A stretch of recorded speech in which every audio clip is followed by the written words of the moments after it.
فیصل بھائی یہاں جو سوال یہ بھی اٹھایا جاتا ہے کہ ایک جگہ تو ان کو غرق کیا جا رہا ہے اور موت غرقابی کی وجہ سے ہو رہا ہے، اور پھر بعد میں یہ بھی کہا جا رہا ہے کہ انہیں آگ کے اندر جھونکا جا رہا ہے، تو اس کے بارے میں مفسرین نے کیا وضاحت؟ معین بھائی یہ بات آئی ہے کہ جس آگ کے عذاب سے وہ دوچار ہونے جا رہے ہیں اس کی قطعیت کو واضح کرنے کے لیے اس طرح کا صیغہ قرآن میں آیا ہے کہ آگ میں وہ جھونک دیے، گویا ان کا آگ میں جانا اس قدر سرٹن ہے، ان کا آگ میں جانا اپنے آپ میں اتنا یقینی ہے کہ قرآن نے آج ہی یہ فیصلہ سنا دیا کہ وہ آگ میں جھونک دیے گئے، جیسے قد افلح المومنون کے الفاظ آتے ہیں کہ کامیاب ہو گئے وہ مومنین۔ ظاہر بات ہے کہ مومنین کی کامیابی تو یہ اخروی کامیابی کی بات کی جا رہی ہے، لیکن اللہ تعالیٰ نے اس کو اتنے یقینی طور پر بتانے کے لیے ایسا صیغہ استعمال کیا کہ وہ مومنین لوگ کامیاب ہو گئے، وہ کامیاب ہو گئے جنہوں نے وہ اوصاف اختیار کیے۔ السلام علیکم ورحمۃ اللہ وبرکاتہ۔ عزیز ناظرین و ناظرات، آپ سب کو عید الفطر کی بہت بہت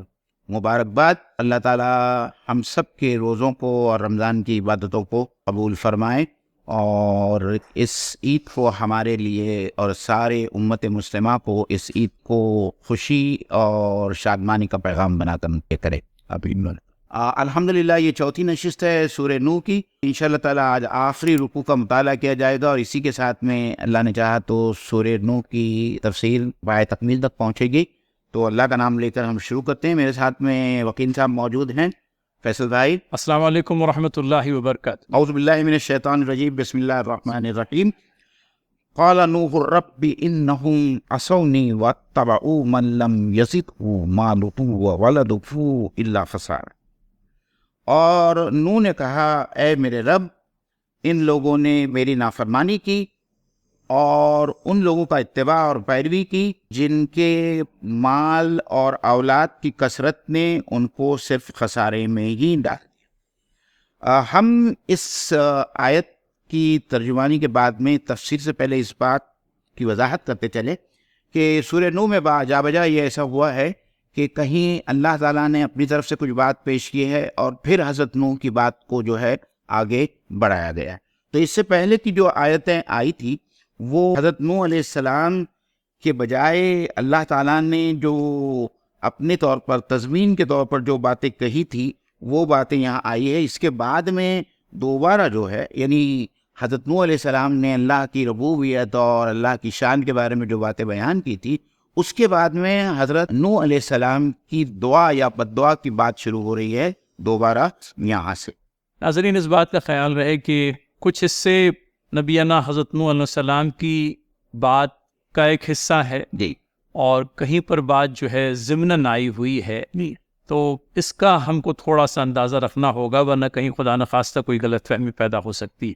لیکن یہ جو بات اس وقت پہ اس آیت نمبر 21 میں جو بات آئی ہے یہ تو خیر سے سلسلہ کلام سے ہی جاری ہے۔ نوح علیہ السلام نے کہا، تو لہٰذا یہ نوح علیہ السلام کا قول ہے، کہا انہوں نے اے میرے رب، انہوں نے میری بات رد کر دی اور ان رئیسوں کی پیروی کی جو مال اور اولاد پا کر اور بھی زیادہ نامراد ہو گئے ہیں۔ اللہ خسارہ کے الفاظ آئے ہیں کہ مال نے اور اولاد نے ان کے خسارے میں ہی اضافہ کیا۔ اب عام طور پر یہ سمجھا جاتا ہے کہ مال اور اولاد تو انسان کے لیے خسارے کا نہیں بلکہ فائدے کا سبب بنتی ہے،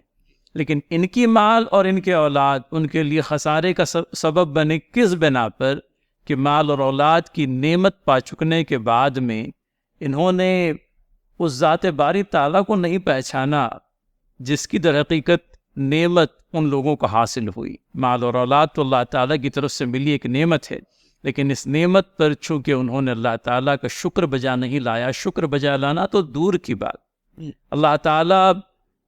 کو یوں کہہ لیجئے کہ یہ نعمت اللہ تعالیٰ کی طرف سے ملی ہے، اس بات کا بھی اقرار نہیں، لہٰذا نعمت کا انکار ہوا، حضرت نوح علیہ السلام کی نافرمانی ہوئی، گویا کہ انہوں نے اپنے خسارے میں ہی اضافہ کیا۔ فیصل بھائی ایک بات یہ بھی سمجھ میں آتی ہے کہ جب مال بڑھ جاتا ہے اور اولاد بڑھ جاتی ہے تو انسان کا استکبار بڑھ جاتا ہے، اور استکبار کے بڑھنے کی وجہ سے لوگ حقیقت کو یا حق کو مانتے ہوئے بھی یا اس کا انکار کر دیتے ہیں، یا ان کی ضد اور ہٹ درمی اور زیادہ بڑھ جاتی ہے۔ اور یہ ہم نے بہت سارے دوسری جگہ پر بھی قرآن مجید میں اس بات کا مطالعہ کیا ہے، اور یہی بات عین جو ہے اللہ کے نبی صلی اللہ علیہ وسلم کے ساتھ میں وہاں پہ بھی پیش آ رہی تھی کہ آپ صلی اللہ علیہ وسلم کے دعوت کو جھٹلانے والے سب سے زیادہ وہ لوگ پیش تھے جن کو اللہ تعالیٰ نے اپنی نعمتوں سے نوازا تھا، جن کے پاس میں بہت زیادہ مال دولت تھا، اور جو کعبۃ اللہ کے متولی تھے اور بہت ہی رئیس گھرانوں سے جس کا تعلق تھا. تو حضرت نوح علیہ السلام بھی وہی شکایت پیش کر رہے ہیں کہ جتنا اللہ تعالیٰ نے ان کو اپنی نعمتوں سے نوازا، ان کے استکبار میں اتنا اضافہ ہوا، اور استکبار میں اضافہ ہونے کی وجہ سے سرکشی اور حق کی دعوت کو جھٹلایا، اور یہی در حقیقت خسارہ ہے، یہی خسارہ. اور قرآن مجید میں جا بجا فیصل بھائی جو یہ بات بھی آتی ہے کہ تمہارا مال اور تمہاری اولاد تمہارے لیے فتنہ ہے، آزمائش ہے، اس میں بھی یہی پہلو ہے کہ اگر ہم نے ہمارے مال کو اور ہماری اولاد کو جس طریقے سے اللہ تعالیٰ ہم سے چاہتا ہے بالکل، اور جو تقاضے ہیں اس کے کہ ہم شکر بجا لائیں اور اس کو اس طریقے سے استعمال کریں جس طریقے سے اس کا استعمال کرنے کا حق ہے، اگر ایسا نہ ہو تو ظاہری بات ہے کہ یہ مال کا ضیاع ہوتا ہے، اور یہ مال غلط کاموں میں لگایا جاتا ہے، گناہ کے کاموں میں لگایا جاتا ہے. اور اگر بچوں کی پرورش صحیح طریقے پہ نہیں ہوئی تو یہ بچے خود ہماری آخرت کے بربادی کا سبب بنتے ہیں. بہت صحیح بات. اور یہی وجہ ہے کہ یہاں پر لفظ خسارہ لایا گیا ہے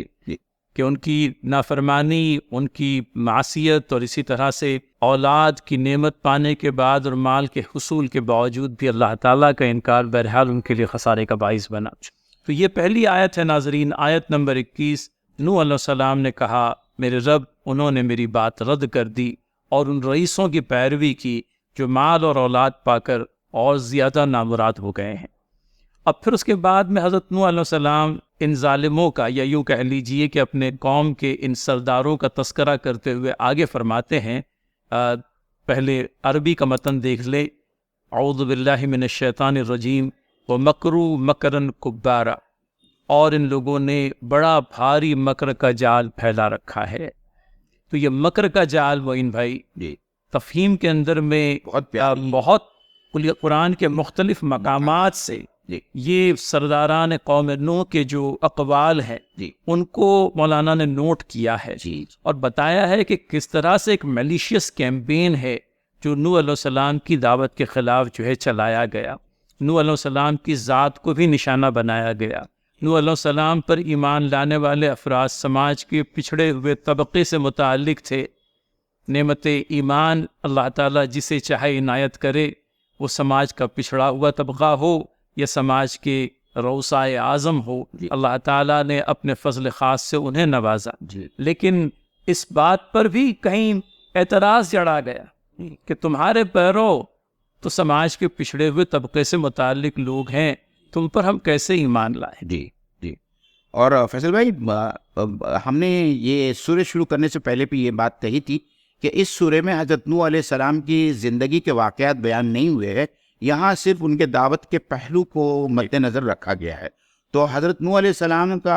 کی زندگی کے پورے واقعات سورہ الاعراف میں ہیں، پھر سورہ ہود میں ہے اور سورہ مومنون میں ہے. اور ان تینوں جگہوں کا حوالہ مولانا نے بہت خوبصورتی کے ساتھ میں دیا ہے، اور تقریباً 5 یا 6 پہلو مقامات ہے جن کی نشاندہی کی گئی ہے. پہلی بات تو آپ نے جو کہی یہ بات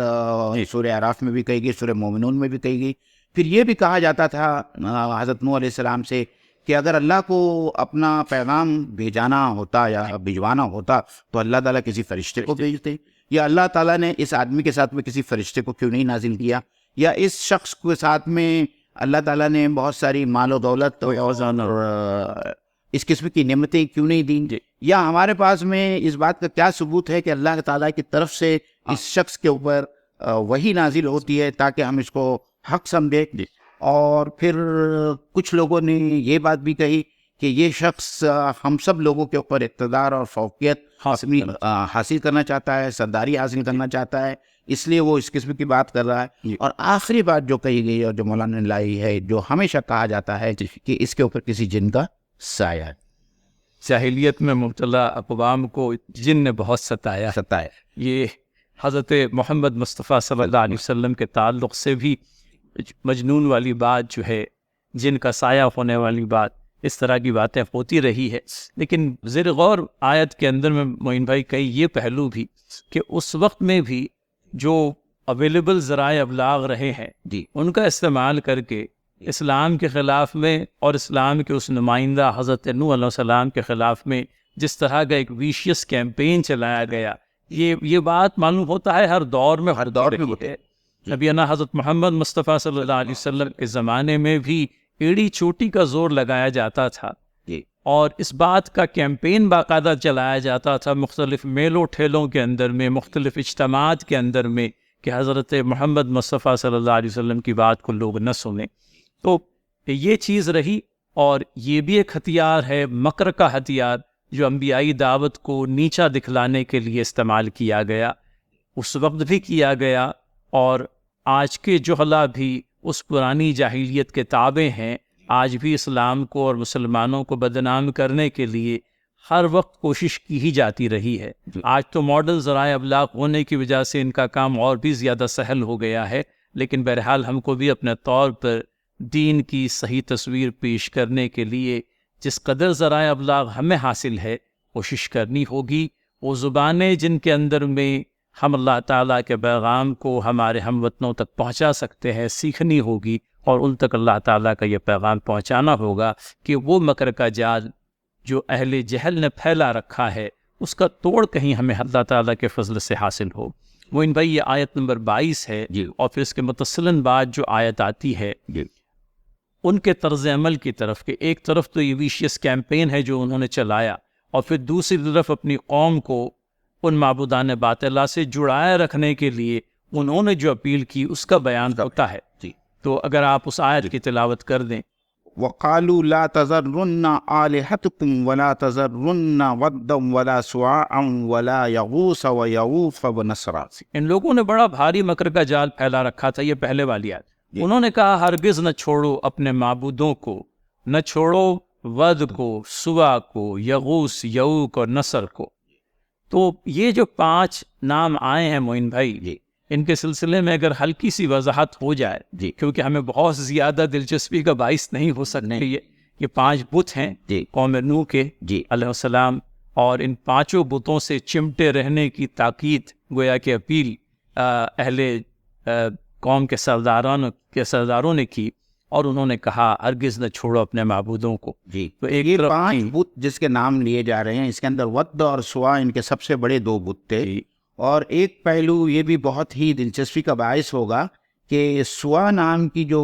دیوی کا بت تھا، یہ عورت کا، تو مطلب عورتوں کی بھی اور عورتوں کے بتوں کی بھی پوجا کرنا جو ہے مشرک قوموں کا شیوا رہا ہے۔ اور اس کے علاوہ یغوث کے بارے میں آتا ہے کہ یہ ایک شیر کی شکل کا بت تھا، جی اور یعوق کے بارے میں آتا ہے کہ یہ گھوڑے کی شکل کا ایک بت تھا، اور نسر کے بارے میں آتا ہے کہ یہ گدھ کی شکل کا بت تھا۔ مطلب یہ ہے کہ جانوروں اور عورتوں کی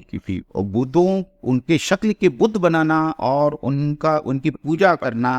اور عبادت کرنا، یہ مشرک قوموں کا شیوا رہا ہے، اور یہ رواج رہا ہے ان کے اندر، جو آج بھی ہم کو ہماری اپنی آنکھوں سے نظر آتا ہے۔ تو بہرحال ایک طرف تو وہ ویشیس کیمپین جو حضرت نوح علیہ السلام کی دعوت کے خلاف چلایا گیا، اور دوسری طرف اپنی قوم کو یہ باور کرایا گیا کہ تمہارے معبودان در حقیقت یہی ہیں اور تم انہی سے چمٹے رہو، ان کو ہرگز نہ چھوڑو۔ تو گویا کہ تلقین اس بات کی کہ اپنے معبودوں کے ساتھ میں منسلک رہو، ان سے چمٹے رہو، اور یہ کہ نوح علیہ السلام کی باتوں میں نہ آؤ۔ اور پھر اس کے بعد موین بھائی اس کے بعد بات رہ جاتی ہے، ایک بات یہ بھی رہ جاتی ہے کہ بعض لوگوں نے یہ سوال اٹھایا ہے کہ جو ود اور سوا کی پوجا کرتے تھے وہ تو اس طوفان نوح میں ختم کر دیے گئے، جی، اور حضرت نوح علیہ السلام کے ساتھ جو لوگ کشتی میں موجود تھے وہ تو سب ایمان والے لوگ، تو پھر عربوں کے اندر یہ 5 بت کیسے پائے گئے؟ مطلب یہ ہے کہ نوح علیہ السلام کے ساتھ صرف وہی لوگ بچے جو کشتی میں سوار تھے، جی، اور پھر ان لوگوں کا نام و نشان تک، بقیہ لوگوں کا نام و نشان تک مٹ گیا تھا۔ تب پھر سوال پیدا یہ ہوتا ہے کہ نوح علیہ السلام کے بعد میں بھی عرب کے اندر میں ان 5 بتوں کو پوجنے کی ریت چلی آ رہی تو وہ کیسے آئی؟ یہ سوال آپ کی طرف سے۔ تو مفسرین نے یہ بات لکھی ہے کہ کشتی کے اندر میں جو لوگ بچ گئے، اب یہ جب ایک زمانہ گزرنے کے بعد میں کبھی ایسا بھی ہوا کہ ان لوگوں نے اپنے ماضی کا تذکرہ چھیڑ دیا، اور ماضی کا تذکرہ چھیڑنے کے ساتھ میں ان پانچوں بتوں کا تذکرہ بھی کہیں چھڑ گیا جی اور پھر یہ پانچوں بت جو ہیں آدمی جب جہل کی راہ پر ہو لیتا ہے تو اس جہل کی راہ پر اس کو آگے بڑھانے کے لیے جو فیکٹرز معاون ثابت ہوتے ہیں ان کے اندر میں ایک فیکٹر یہ بھی رہا ہے. لہٰذا لوگوں نے وقت گزرنے کے ساتھ میں انبیائی دعوت کو پس پشت ڈال دیا اور دعوت جہل جب ان کو دی گئی تو انہوں نے اس دعوت جہل کو قبول کر لیا اور ایک مرتبہ پھر اسی مرض میں مبتلا ہو گئے جس مرض میں اقوام جاہلیہ مبتلا تھی. اور یہی وہ راستہ ہے جس سے چل کر کے یہ پانچوں بت بھی لوگوں کی مناجات کا، دعاؤں کا، پرستش کا محور و مرکز بن گئے حضرت نوح علیہ السلام کے بعد. بالکل صحیح. تو یہ پانچوں بتوں کے تذکرے کے بعد میں حضرت نوح علیہ السلام ایک مزید شکایت اپنے رب کے سامنے کرتے ہیں. 24ویں آیت ہے معین بھائی. جی عربی زبان کا عربی میں جی وقد اضلوا کثیرا ولا تزید الظالمین الا ضلالا. جی وقد اضلوا کثیرا، ان بتوں نے بہت سارے لوگوں کو گمراہ کیا. تو یہاں تک کہ معین بھائی پتہ چلتا ہے کہ نوح علیہ السلام کی جو شکایت ہے جی اپنی قوم کے تعلق سے اللہ تعالیٰ کے حضور وہ مکمل ہوتی ہے. اور اس کے بعد میں ایک بددعائیہ کلمہ ہے جو حضرت نوح علیہ السلام کی زبان سے ادا ہو رہا ہے. وَلَا تَزِيدَ الظَّالِمِينَ إِلَّا ضَلَالًا، ان ظالموں کو گمراہی کے سوا کسی چیز میں ترقی نہ دے. عام طور پر حضرات ناظرین و ناظرات اس بات کو ذہن میں رکھیں کہ نبی اپنی قوم کا سب سے بڑھ کر کے خیر خواہ ہوتا ہے اور عام طور پر وہ اپنی قوم کے حق میں بد دعا کرنے کا روادار نہیں ہوتا. لیکن ایک درجہ، ایک موقع وہ بھی آتا ہے جب وہ اپنی قوم کے سلسلے میں اللہ تعالیٰ کے حضور بد دعا کر دیتا ہے. اور یہ جو بد دعا ہوئی ہے اس کے تعلق سے یہ نہ سمجھیں کہ یہ حضرت نوح علیہ السلام کا یوں کہہ لیجئے کہ اللہ تعالیٰ سے لا تعلق ہو کر کے کیا گیا کوئی فعل ہے، بلکہ یہ منشاء الہی کے مطابق ہی ہوتا ہے نبی علیہ السلام کا فعل. 950 سال جس شخص نے اپنی قوم کے اندر میں دعوتی محنت کی ہے، اس دعوتی محنت کو کرنے کے بعد میں اب وہ اس نتیجے پر پہنچ گیا ہے کہ ان لوگوں کے اندر میں سدھار آنے کی کوئی گنجائش باقی نہیں رہی. یا میں وہ الفاظ استعمال کروں جو امین احسن اصلاحی صاحب نے استعمال کیے ہیں کہ نبی جو ہے اپنی قوم کے افراد کو اپنی چھاج میں، ہمارے یہاں جسے سوپ کہتے ہیں، اس کو چھان پھٹک لیتا ہے. اس میں جو دانے ہوتے ہیں ان کو وہ پرزرو کر لیتا ہے اور جو بھس رہتا ہے اس کو کوئی سیو کر کے نہیں رکھتا. اس کے تعلق سے یہی دعا کی جاتی ہے کہ باری تعالیٰ اس بوجھ سے اس دھرتی کو آزاد کر. اور نوح علیہ السلام نے اگر سمجھ لیجئے 950 سال محنت کرنے کے بعد میں اگر اللہ تعالیٰ کے حضور یہ بات کہی کہ ان ظالموں کو گمراہی کے سوا کسی چیز میں ترقی نہ دے، تو وہ اس بنا پر کہ ان کے اوپر جو عذاب کا یوں کہہ لیجئے کہ شدید مرحلہ ہے وہ مکمل ہو کر کے رہے، ان کے پاس میں عذر کے لیے کوئی جگہ باقی نہ رہے. یہ اپنی ضلالت اور گمراہی کے اندر میں اس حد تک بڑھ کر کے چلے جائیں کہ جو عذاب عظیم ہوتا ہے اس کی یہ بھرپور مستحق اللہ تعالیٰ کے حضور اٹھے. اور قرآن مجید کے مطالعے سے یہ بھی معلوم ہوتا ہے کہ اللہ تعالیٰ حضرت نوح علیہ السلام کو یہ آگاہی دے چکے تھے کہ تمہاری قوم میں جتنے لوگ ایمان لانے والے تھے وہ لوگ ایمان لا چکے ہیں، اب اس کے بعد اور کوئی آدمی یا تمہاری قوم کا کوئی دوسرا آدمی ایمان لانے والا نہیں. تو اتمام حجت کے بعد میں جو ہے حضرت نوح علیہ السلام نے یہ بددعائیہ کلمات ادا کیے. اور ایک نبی کے بددعا کا کیا اثر ہوتا ہے اس کو ظاہر کرنے کے لیے حضرت نوح علیہ السلام کی بقیہ دعا کو مؤخر کر دیا گیا ہے اور اس دعا کے یا بددعا کے اثر کو سب سے پہلے اللہ تعالیٰ نے لایا. بہت صحیح معین بھائی. تو ہم اس بددعا کے اثر کو دیکھ لیتے ہیں. 25ویں نمبر کی آیت ہے. اعوذ باللہ من الشیطان الرجیم. مما خطیئاتهم اغرقوا فادخلوا نارا فلم يجدوا لهم من دون اللہ انصارا. اپنی خطاؤں کی بنا پر ہی وہ غرق کیے گئے اور آگ میں جھونک دیے گئے، پھر انہوں نے اپنے لیے اللہ سے بچانے والا کوئی مددگار نہ پائے. تو اپنی خطاؤں کی بنا پر ہی وہ غرق کیے گئے. اللہ تعالیٰ کا فیصلہ جو ہوتا ہے ناظرین اور ہم بھی خود قرآن کے مطالعے سے یہ بات جانتے ہیں کہ اللہ تعالیٰ بنی نوع انسان پر کوئی ظلم نہیں کرتا،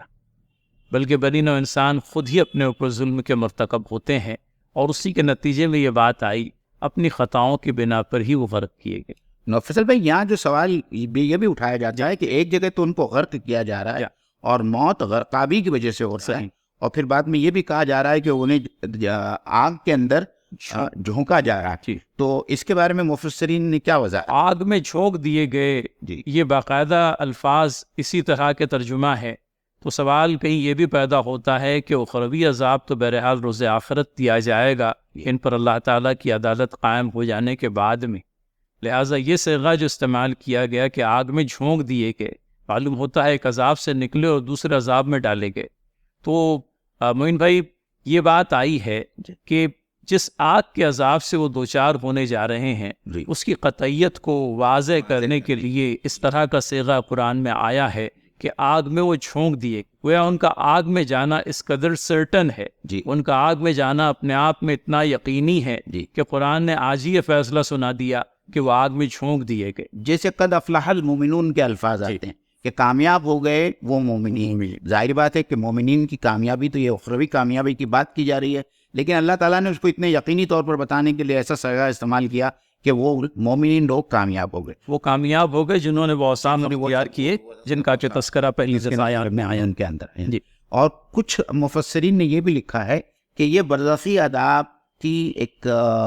شکل ہے، اور برزخی عذاب کو ظاہر کرنے کے لیے یہ آیت پیش کی جاتی ہے کہ ان کی روحوں کو آگ پر پیش کیا جاتا ہے، جس طریقے سے فرعون کے بارے میں بھی قرآن مجید میں یہ الفاظ آئے ہیں کہ فرعون اور آل فرعون کی روحوں کو عذاب پر پیش کیا جاتا ہے۔ بلکہ معین بھائی، ایک حدیث پڑھنے میں یہ بھی آئی کہ نیک اور بد دونوں ہی طرح کے افراد ہیں جو عالم برزخ میں ہوں گے، اور ان دونوں طرح کے افراد کو جو انجام پیش آنے جا رہا ہے اس انجام سے ان کو دوچار کیا، مطلب یوں ہے کہ یہ انجام ان کے سامنے لایا جاتا ہے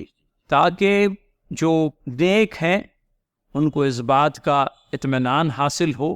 کہ اللہ تعالیٰ کے چاہے عالم آخرت کے اندر میں ان کے ساتھ میں خیر و فلاح کا معاملہ ہوگا، اور جہاں بدکاروں کا معاملہ ہے تو ان کو جو انجام پیش آنے جا رہا ہے وہ بھی ان کو بتلایا جاتا ہے۔ تو یہ بات حدیث کے ذریعے سے بھی ہم لوگوں کو پتہ چلتی ہے۔ تو معلوم یہ ہوا کہ نہ صرف اس دنیا کے اندر میں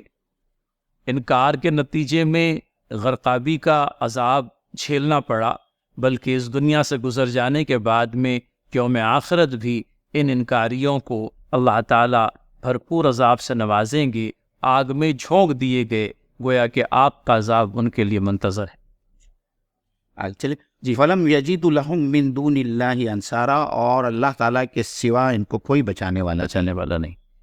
تو ظاہر سی بات ہے کہ اللہ تعالیٰ کے عذاب سے اللہ تعالیٰ کے سوا اور کون بچائے۔ تو ناظرین،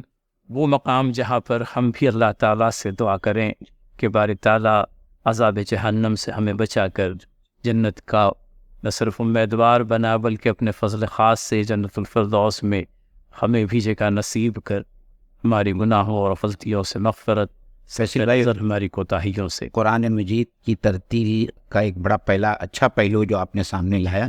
کہ اللہ تعالیٰ نے جو یہ کہا ہے کہ ورتل القرآن ترتیلا، اس سے مراد ہی یہی ہے کہ جہاں عذاب کا ذکر ہے وہاں اللہ تعالیٰ کی پناہ مانگی جائے، اور جہاں جنت کا ذکر ہے وہاں اللہ تعالیٰ سے جنت کے لیے دعا دی جائے، اور یہی قرآن مجید کے پڑھنے کا اور تلاوت کرنے کا حق ہے جو لوگ ادا نہیں کر پائے۔ آگے پڑھیں۔ جی ہاں، بالکل۔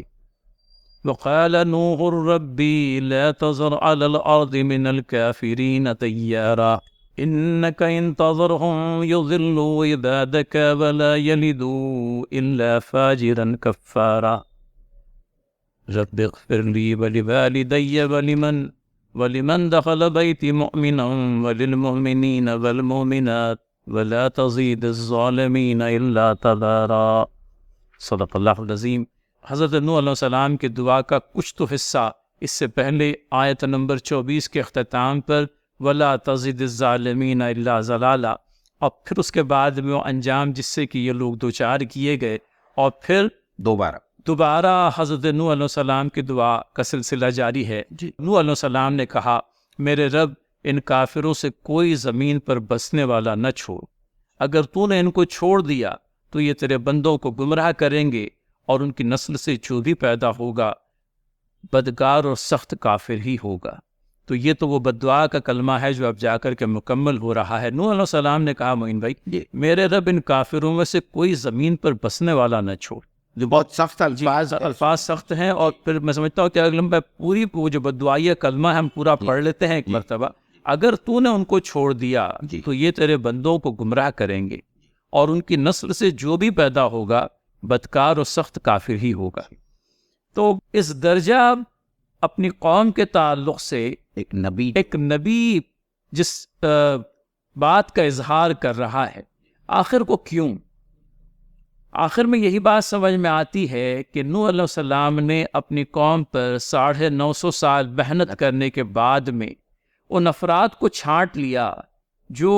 اس انبیائی مشن کا ایک حصہ بن کر ان کے ساتھ میں کام کو آگے بڑھا سکتے تھے۔ رہے وہ بدکار اور فاجر لوگ جنہوں نے قدم قدم پر آپ کو جھٹلایا، آپ کی دعوت کو زخم پہنچانے کے لیے طرح طرح کے ہتھ کنڈے استعمال کیے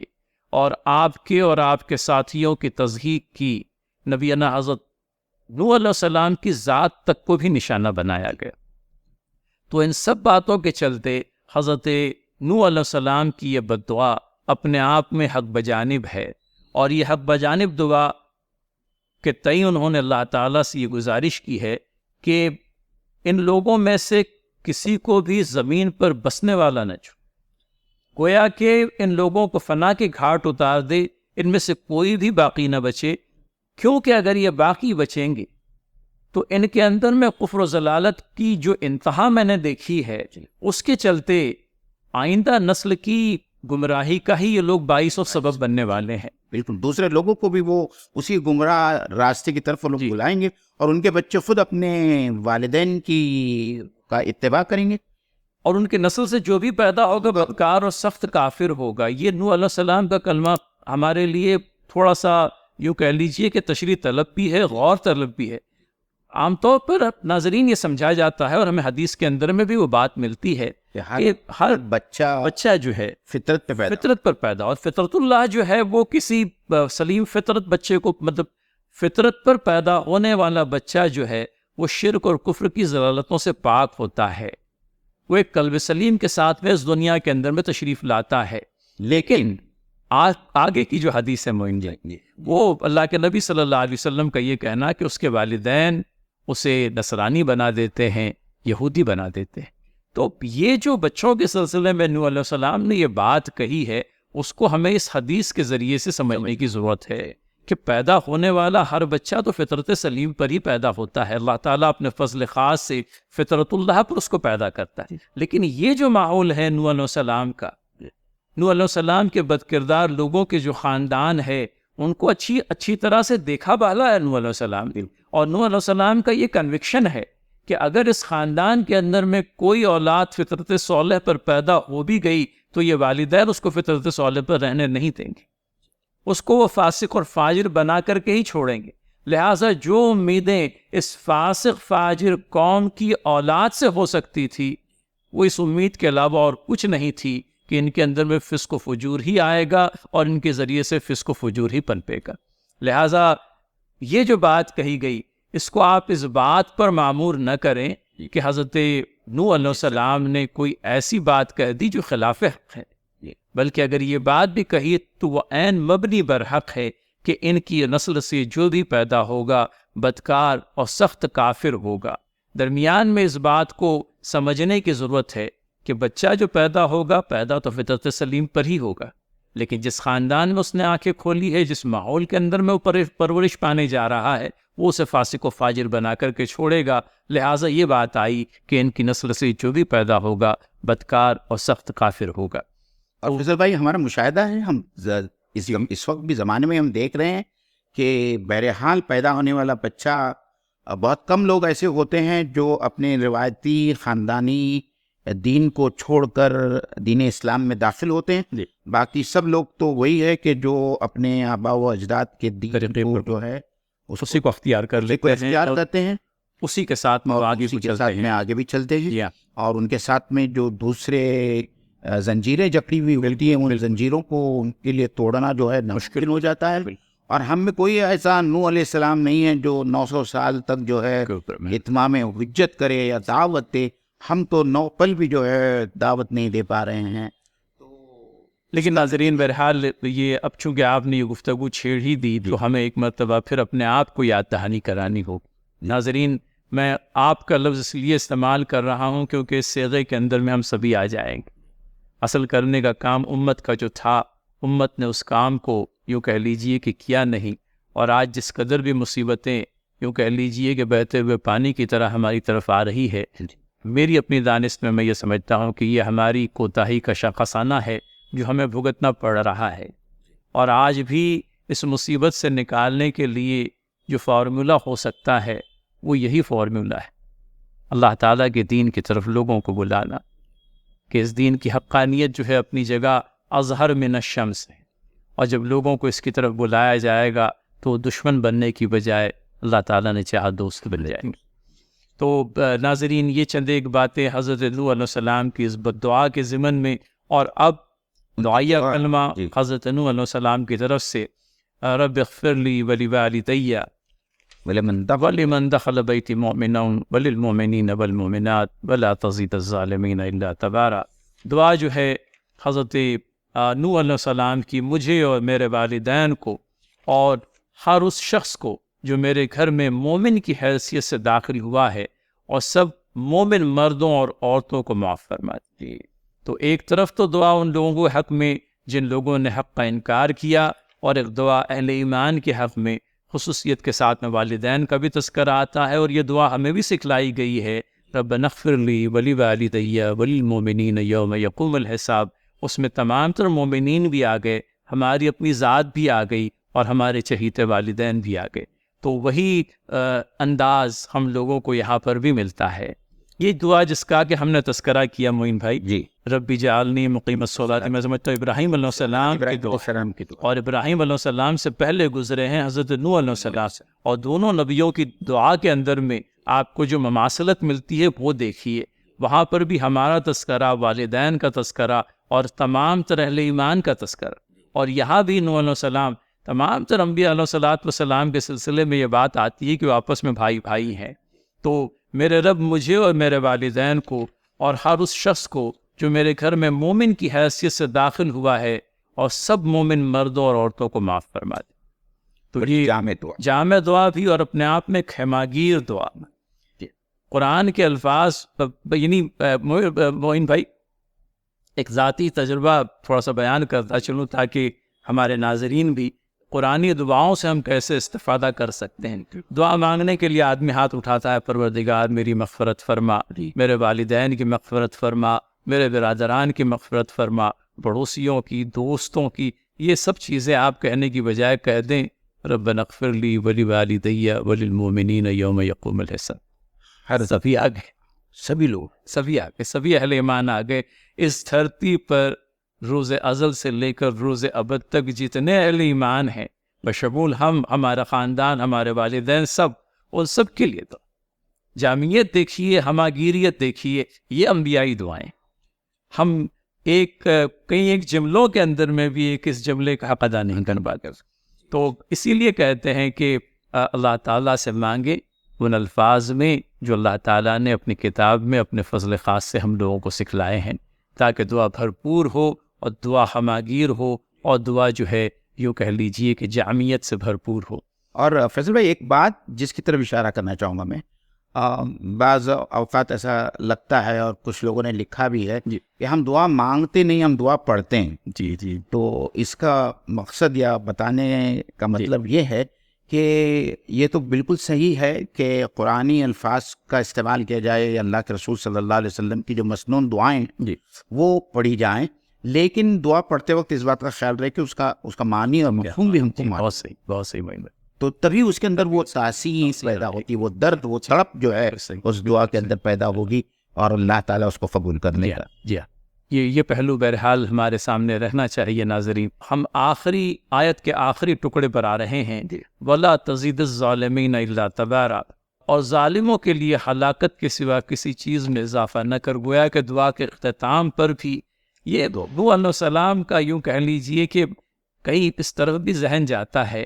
کہ ایک شخص نے 950 برسوں تک جس اختلاف کو، جس مخالفت کو برداشت کیا ہے، لہٰذا دعا فرماتے ہیں کہ ظالموں کے لیے ہلاکت کے سوا کسی اور چیز میں اضافہ نہ کر۔ پروردگار اپنے عذاب سے، اپنی ناراضگی سے ہمیں معمون و محفوظ رکھ۔ ماہ سیام بڑی تیزی کے ساتھ میں گزر چکا، باری تعالیٰ اس ماہ سیام کو ہمارے لیے بخشش کا، مغفرت کا، جنت میں داخلے کا اور دوزخ سے غل و خلاصی کا سبب و ذریعہ بنا دے۔ آمین یا رب العالمین۔ انشاءاللہ العزیز آئندہ پھر ملاقات رہے گی۔ اس کے بعد کی سورہ جن ہے، لہٰذا سورہ جن کے مطالعے میں شرکت کی دعوت دے کر آپ سے وداع لیتے ہیں۔ السلام علیکم۔ السلام علیکم ورحمۃ اللہ وبرکاتہ۔